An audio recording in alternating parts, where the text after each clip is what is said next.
People like you should stay invisible in rooms like this." The words didn't echo, they landed, heavy and deliberate, like a decision already made long before she walked in.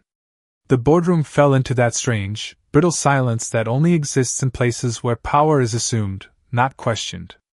A dozen executives sat around a 30-foot walnut table polished so perfectly it reflected the ceiling lights like a second sky. Some glanced down at their tablets, pretending not to hear. Others leaned back in their leather chairs, lips curling just enough to show agreement without ownership. At the far end, Daniel Brooks adjusted his cufflinks, the faint glint of silver catching the light as he studied the woman standing near the glass wall. Ava Johnson didn't move. She stood with a simple folder in her hands, her posture steady, her expression unreadable, like someone who had already measured the weight of this moment and chosen not to react. Outside, the city stretched for miles, steel, glass, and ambition stacked into the skyline. But inside this room, the air felt smaller, tighter, as if every breath required permission. Daniel let out a quiet chuckle, the kind that invited others to follow. "We're discussing a multi-million-dollar acquisition," he continued, his voice smooth, practiced. "Not hosting a tour." A few muted laughs followed, quick and nervous, like sparks that died before becoming flame. Ava's fingers shifted slightly against the edge of the folder, the paper inside barely rustling, the only sound that dared to interrupt the stillness. Someone at the table cleared their throat but said nothing. Another executive tapped a pen once, then stopped, as if even that small noise might draw attention they didn't want. Daniel leaned forward, palms resting on the table, claiming space without effort. "Security must be getting careless," he added, not looking at her directly, but ensuring everyone understood exactly who he meant. The room didn't move, but it tightened, invisible lines of hierarchy pulling into place. Ava's gaze drifted across the table, not searching for approval, not asking for permission, just observing. The faint hum of the air conditioning filled the gaps between heartbeats. Somewhere down the hall, a pair of heels clicked against marble, distant and irrelevant, yet impossibly loud in the silence that followed. Daniel exhaled slowly, satisfied, as if the moment had settled exactly where he wanted it. But Ava didn't leave. She didn't speak either. She simply remained where she was, still as glass, holding her ground in a room that had already decided she didn't belong. And that, more than anything, was what made the silence begin to feel different. The silence did not break, it stretched, thin and deliberate, like glass under pressure that refused to crack, and in that stillness Ava Johnson finally took a single step forward, the soft sound of her shoes against the polished floor barely audible yet somehow louder than anything Daniel had said, her movement not hurried, not hesitant, just precise. As if every inch of that 30-foot room had already been measured in her mind before she entered it, and when she reached the edge of the table she placed the folder down gently, aligning it with the grain of the wood as though order itself mattered more than the tension hanging in the air, her fingers lingering for half a second before she opened it, revealing neatly tabbed pages, charts, and figures that caught the overhead light, while around her the executives shifted almost imperceptibly, one man adjusting his tie, another glancing at the door as if considering escape, but no one spoke, no one intervened because the rules of the room had already been set and breaking them carried consequences no one wanted to test. Daniel watched her now with a faint smile that did not reach his eyes, a look reserved for situations he believed he already controlled, his chair creaking softly as he leaned back, arms crossing over his chest in a posture that suggested patience rather than dismissal, but beneath it was something sharper. A quiet insistence that she should know her place without needing to be told again. Ava did not look at him immediately, instead her gaze moved across the documents, scanning, confirming, as if the numbers themselves were more important than the tension surrounding them, and when she finally spoke her voice was calm, steady, carrying just enough to reach the far end of the table without forcing anyone to lean in. "There is a discrepancy in the projected liability structure," she said, not raising her tone, not seeking permission, simply stating what was there, and for a moment the room reacted in fragments. A pen paused mid-note, a screen stopped scrolling, a breath caught and held too long.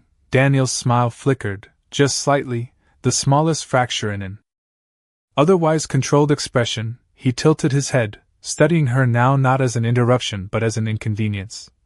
That model was reviewed 3 times, he replied, his voice even, measured, the kind of tone that suggested authority without needing to prove it. By people who actually work in this department.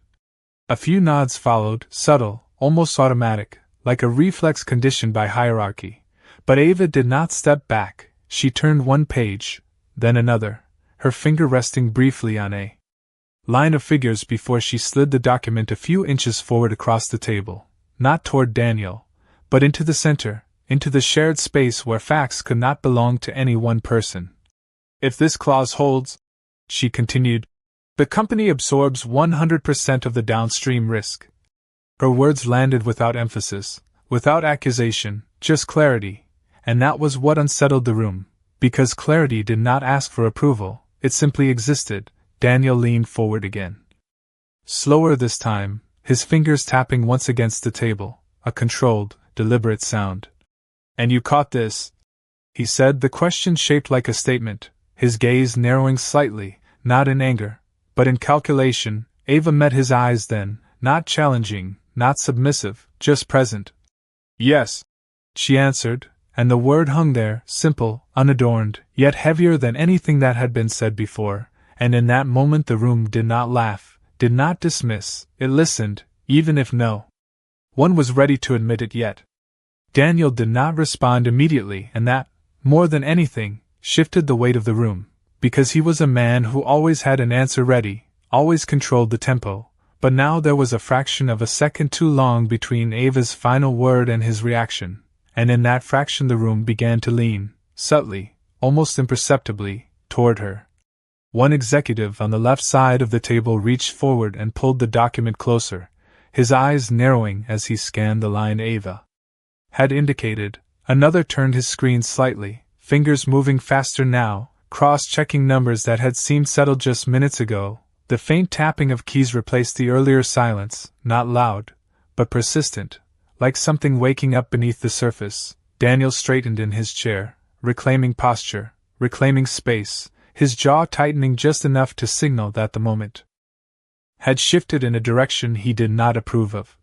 We are not here to entertain hypotheticals, he said, his tone firmer now, less smooth, carrying an edge that had not been there before, but it did not land the same way, because now there were eyes no longer on him alone, attention had fractured, divided, and control once shared by the room had begun to redistribute itself. Ava did not interrupt him, she did not argue, she simply turned another page, the sound of paper sliding against paper.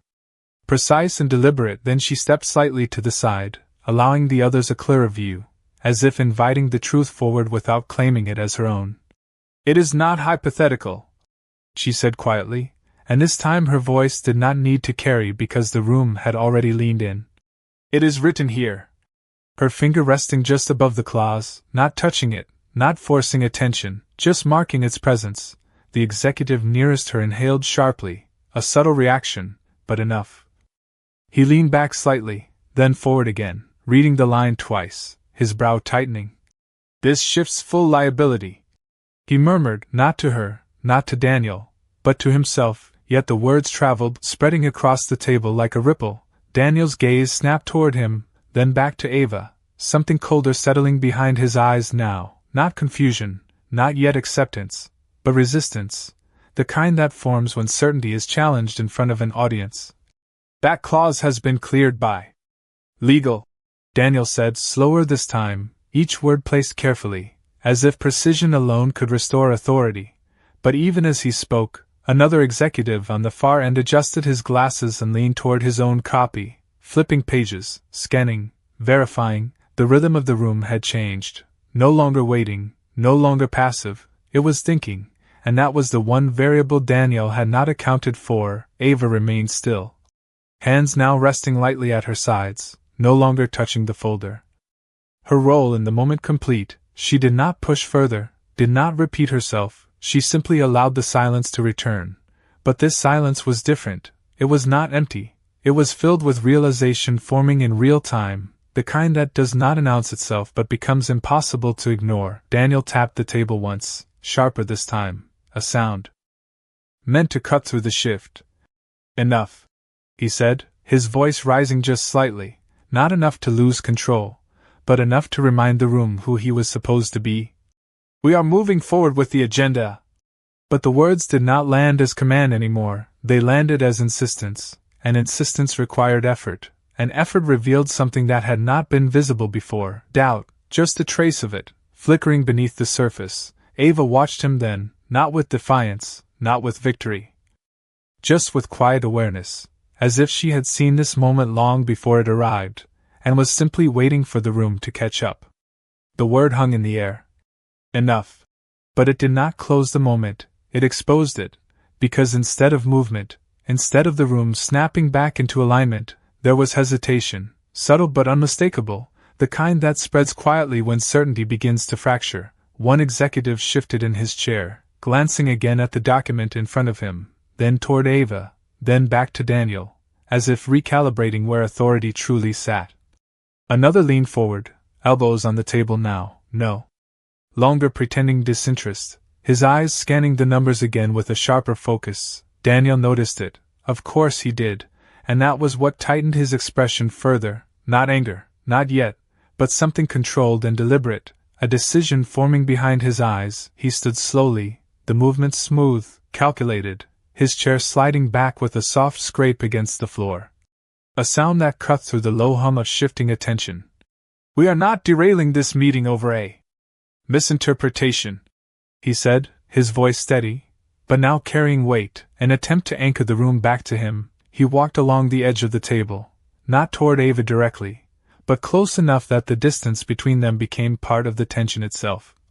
"Every number here has been reviewed by qualified professionals," he continued, his gaze sweeping across the executives, reminding them, reinforcing the hierarchy that had existed before she spoke. "People who understand the implications of what they are signing." The implication was clear, deliberate, and it landed heavier than before, a quiet attempt to reposition Ava not as insightful, but as out of place. The room felt it, the shift back toward pressure, toward expectation, toward choosing sides. Ava remained where she was, her posture unchanged, her breathing even, as if the temperature of the room had not risen at all. She did not respond immediately, and that pause again stretched, not empty, but intentional, giving space for the weight of his words to settle before she moved. Then, without raising her voice, without stepping back, she reached forward and turned one final page in the folder, the paper catching the light as it moved, revealing a summary chart. Clean, precise, undeniable. "The risk is not in the numbers," she said, her tone calm, measured. "It is in the assumption behind them." Her finger hovered just above a line, tracing it without touching, guiding attention rather than demanding it. "This clause allows post-acquisition adjustments without shared liability," she continued, each word placed carefully, not rushed, not defensive, simply clear. "If exercised, it transfers 100% of the exposure." A quiet breath moved through the room, not audible, but felt, like a collective realization forming just beneath the surface. Daniel stopped where he was, just short of the center of the table, his jaw tightening again, this time more visibly, because the structure he had relied on, authority, confidence, control, was being challenged not by force, not by volume, but by something far more difficult to dismiss: clarity. And clarity did not argue, it revealed.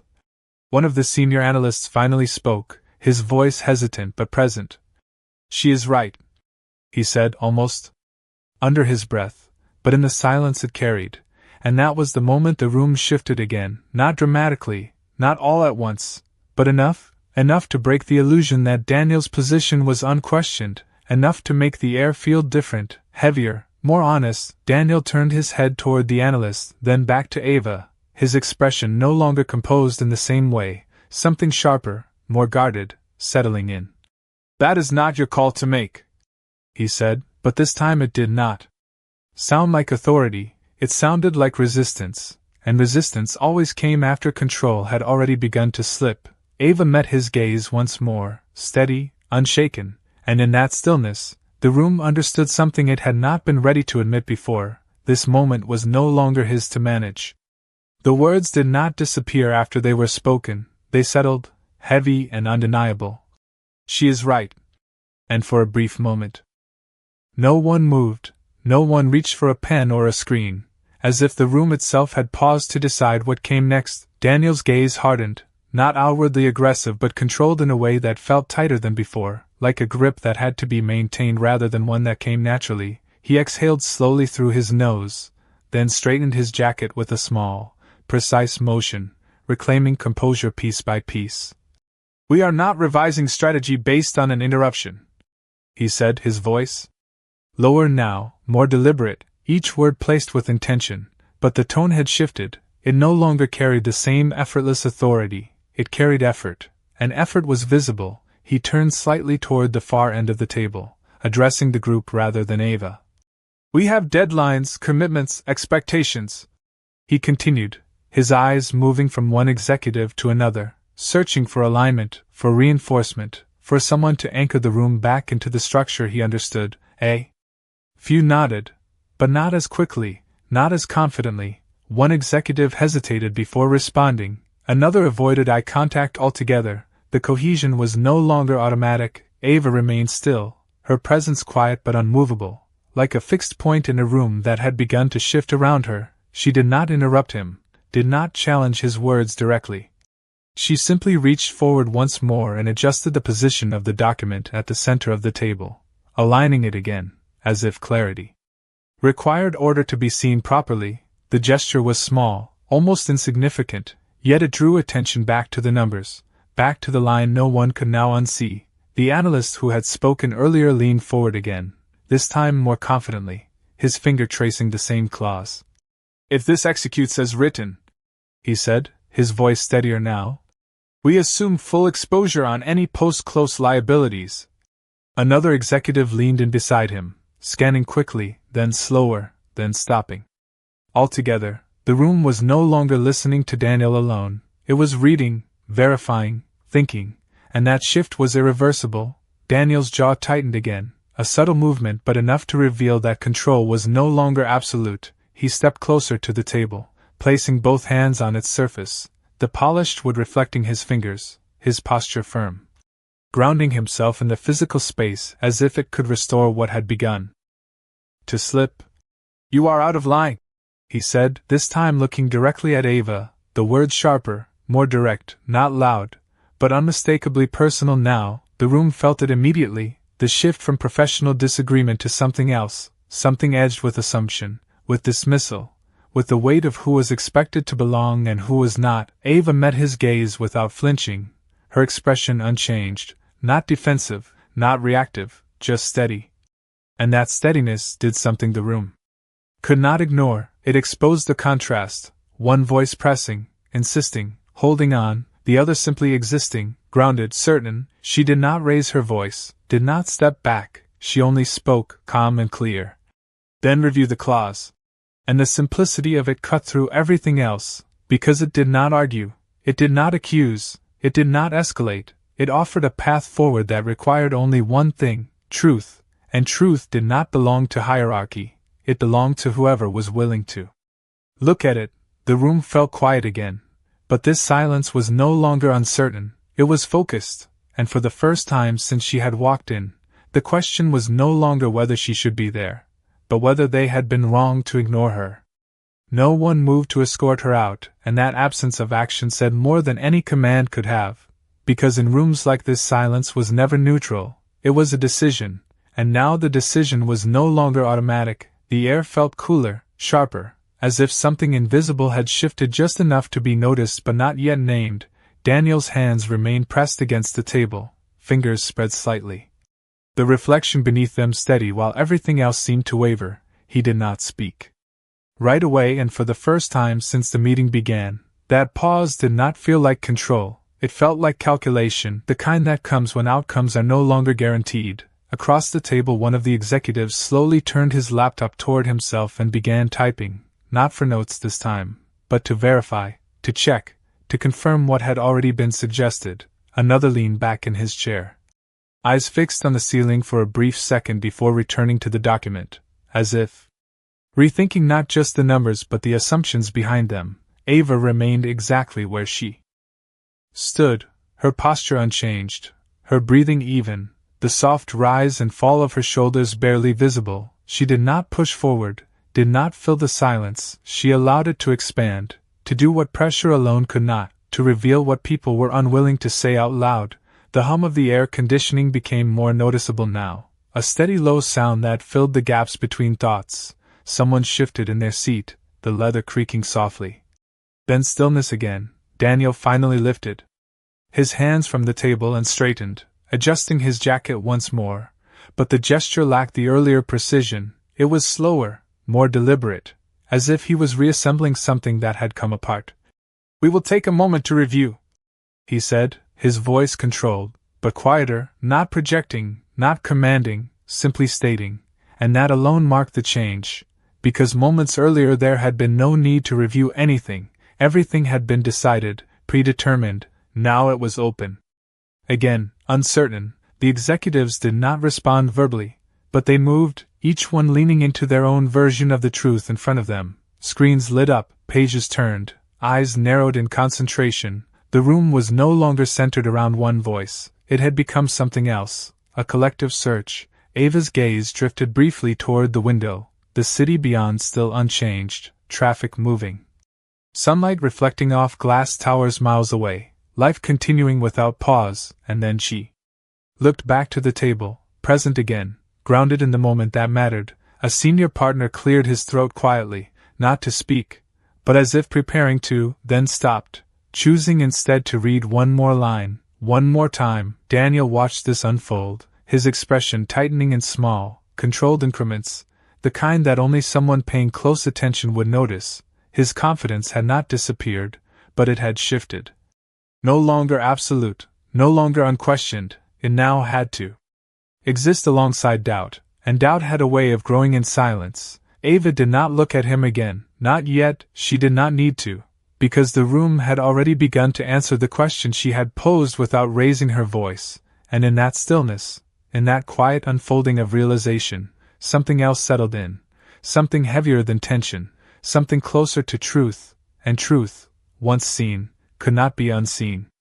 The shift did not arrive all at once. It revealed itself in fragments, small, undeniable pieces that refused to fit back into the version of the room that had existed before. One executive stopped typing completely, his fingers hovering above the keyboard as his eyes fixed on the clause for a second too long. Then he leaned back slowly, exhaling through his nose, not loudly, but enough for the movement to register. Another closed his tablet altogether, the soft click echoing more than it should have, as if the act of shutting it signaled a conclusion he was not ready to say out loud. Daniel saw it, every bit of it, and this time he did not move to interrupt, because interruption required certainty, and certainty was no longer fully his. The senior partner at the far end of the table finally spoke, his voice low, measured, but unmistakably clear. "This transfers unilateral liability," he said, not as a question, not as speculation, but as confirmation, and that was the moment the room crossed a line it could not step back from, because once something was confirmed, it stopped being an opinion. Daniel's jaw tightened again, but he did not respond immediately. His gaze shifted toward the document, then back to the partner, then briefly, almost unwillingly, toward Ava, and in that brief glance there was something new, not respect, not yet, but recognition. The kind that appears when a reality you did not account for stands directly in front of you.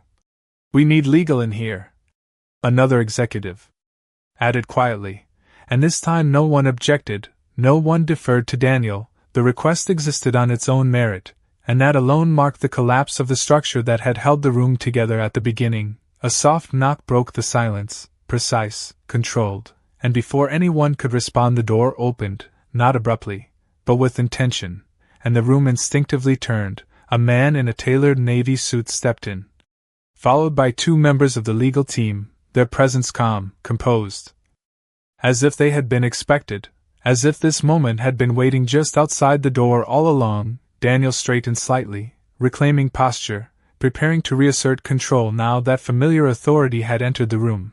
But before he could speak, the man at the front glanced once around the table, then toward Ava, not surprised, not confused, just acknowledging. And that single glance shifted something deeper than anything that had been said. because it carried context the room did not yet understand. "Are we ready to proceed?" the man asked, his voice even, unhurried, and for the first time since the meeting began, no one looked to Daniel for the answer. The silence that followed was not uncertain, it was anticipatory, and in that space, Daniel felt it, the subtle but undeniable shift of gravity. The room was no longer centered where he had placed it. Ava did not move, did not speak, she simply stood there, her presence unchanged, but now the stillness around her felt different, heavier, as if everything that had been building beneath the surface had finally reached the point where it could no longer remain hidden, and in that quiet, in that suspended moment before anything else was said, the truth of the room stood fully visible, waiting for someone to acknowledge it out loud. No one answered the question right away, not because they did not hear it, but because the answer no longer belonged to a single person. The room had already shifted beyond that, and in that quiet pause the man in the navy suit stepped further inside, the legal team following with measured steps, their presence calm, deliberate, carrying the kind of authority that did not need to announce itself. He placed a thin folder on the table without urgency, aligning it with the edge as if he had done this 1,000 times before. Then he looked again at Ava, this time with a slight nod, subtle but unmistakable, and that gesture, small as it was, landed heavier than any words could have, because it acknowledged her in a way no one else had yet dared to. Daniel noticed it immediately, his posture tightening, his eyes narrowing just slightly as he recalculated the situation unfolding in front of him. "We were in the middle of a review," he said, his voice controlled, attempting to re-establish footing, but it no longer carried the same weight, because now there was another presence in the room that did not defer to him. The man did not look at Daniel right away, instead he opened the folder, flipping to a marked page with practiced ease, then finally spoke. "That review was necessary," he said, his tone even, precise, "because the clause in question does in fact transfer full liability under specific conditions." The confirmation settled over the room like a final piece clicking into place. Several executives exchanged brief glances, not surprised anymore, but now certain, and certainty changed everything. Daniel's lips pressed together, the controlled composure still there, but thinner now, more deliberate. He stepped slightly forward, as if proximity could restore influence. "And this should have been addressed internally," he replied, his words measured, but now edged with something defensive, something that had not been present at the start. The man in the navy suit closed the folder gently, then turned fully toward the table, his gaze moving across each person before returning to Ava. "It was addressed," he said simply, and then, without raising his voice, without any shift in tone, he added, "by the person responsible for this decision." A pause followed, not long, but long enough for the meaning to settle, for the room to begin connecting pieces that had not yet been placed together. Daniel's expression shifted, just slightly, a flicker of confusion breaking through the control he had maintained. "Responsible?" he repeated, the words sounding different now, uncertain. The man gave a small nod, then stepped aside, not dramatically, just enough to clear the space at the head of the table, the position that until now had been claimed without question, and in that movement the final alignment occurred, not through force, not through declaration, but through recognition. Every eye in the room moved slowly, inevitably, toward Ava. She did not step forward immediately, she did not claim the space with urgency. Instead, she closed the folder in front of her with a quiet, deliberate motion, then walked a few steps to the head of the table, each movement steady, unhurried, as if she had always known exactly where she belonged. Daniel remained where he stood, the distance between them now carrying a different weight, not measured in feet, but in understanding. And when Ava finally turned to face the room, her expression calm, composed, unchanged, the silence that followed was no longer tense, it was complete, because now the truth did not need to be uncovered, it was already standing in front of them. No one spoke after she took her place at the head of the table, because there was nothing left to question, nothing left to interpret. The structure of the room had already rewritten itself in silence. Ava rested her hands lightly on the surface in front of her, the polished wood reflecting the faint outline of her fingers, steady, unshaken. Her gaze moved across the room, not searching for approval, not measuring reactions, simply acknowledging what was already there, a room that now understood. Daniel remained standing for a second too long before slowly lowering himself back into his chair, the movement controlled but noticeably slower than before. His shoulders no longer squared in the same effortless way, his eyes fixed on the table for a brief moment before lifting again, not with defiance, not with certainty, but with the quiet realization of what had just unfolded. Ava did not address him directly at first. She allowed the silence to settle fully, to complete the shift that had been building from the moment she entered. Then she spoke, her voice calm, even, carrying clearly without force.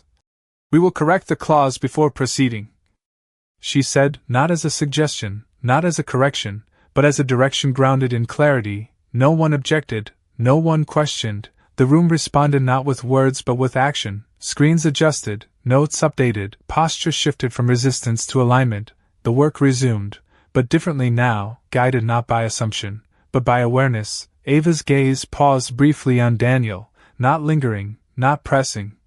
Just long enough to acknowledge him as part of the room, part of the decision, and when she spoke again her tone did not change.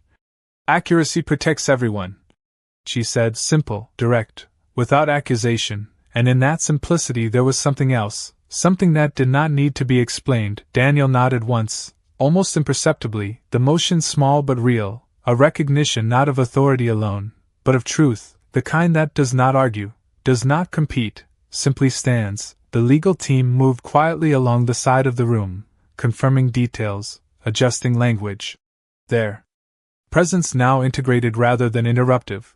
Outside the glass walls the city continued in motion, sunlight shifting slightly as clouds passed overhead, casting a softer light across the table, across the documents, across the faces that now looked different, more focused, less certain of themselves, more attentive to what was in front of them. Ava remained composed, her posture unchanged, her presence steady at the center of it all, not elevated by the moment, not defined by it, simply aligned with it. And as the meeting moved forward, the earlier tension did not return. It had been replaced by something quieter, something more deliberate, the kind of silence that follows understanding. Daniel glanced once more at the document in front of him, then at Ava, and then back down, not avoiding, not resisting, just acknowledging the shift he could no longer deny. No words were needed after that. No explanation, no apology spoken out loud, because the room itself had already said everything. And in the reflection of the table, beneath the steady light, the difference between power and respect no longer needed to be explained, it could simply be seen.